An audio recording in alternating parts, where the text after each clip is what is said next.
Êrişa ser şaxa HDPya İzmîrê û ji nûveserîlêdana bo dadgeha Makezagonê ya ji bo dozagirtina HDP rastî heman demê hatin û ev yek ji aliyê opozîsyona Tirkiyeyê ve wek pêvajoyek hatî amadekirin tê xwendin. Partiyên opozîsyonê di wê baweriyê dene ku zimanê tundîparêz yê desthilat û şirîkên wê rê li ber êrîşan vedike.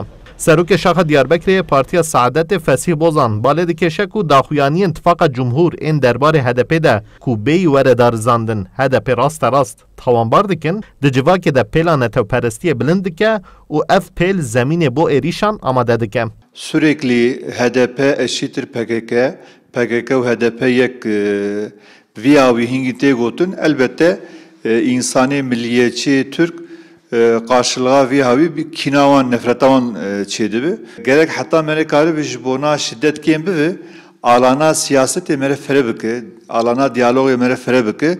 Ama maalesef İro Cumhur İttifakı hatta karibi ve hani daraltmıştık. Vaktat dedi barış süreci diyaloğavan hebu, cad aynı HDP bu.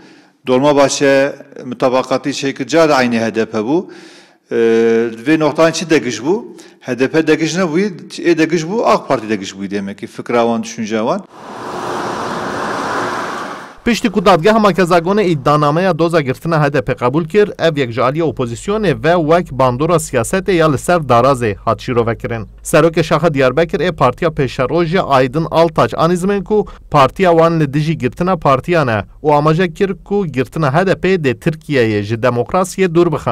Girtina HDP bi ti away ji bûna Tirkiye ji bûna siyasetê gavekî baş nîye. Serokê MHP Bakçeri de civînê de digo eviya ji bûna dadgeha mezin eviya pir girîng e gire eviya indî ji holê rabe siyaset li gorî gel gere bimeşe li gorî mirova li gorî endamê partiyekî ya jî em bêjin endamê desthilatdar ya jî em bêjin li gorî serokkomar nameşe eviya tişkî baş nîne. Kapatma davası aylar süren Derbarê çarenivîsa dozagirtina HDP de rayedarên Partiya Opozîsyonê dibêjin di yasayan de tawan û siza aşkere ne. Lê ji ber ku dozagirtina HDP bi handana siyasetmedaran hatiye vekirin û ji şîroveyê re vekiriye, ne diyare ku dê were girtin an ne û li gorî konjonktûra siyasî dê biryar were dayîn.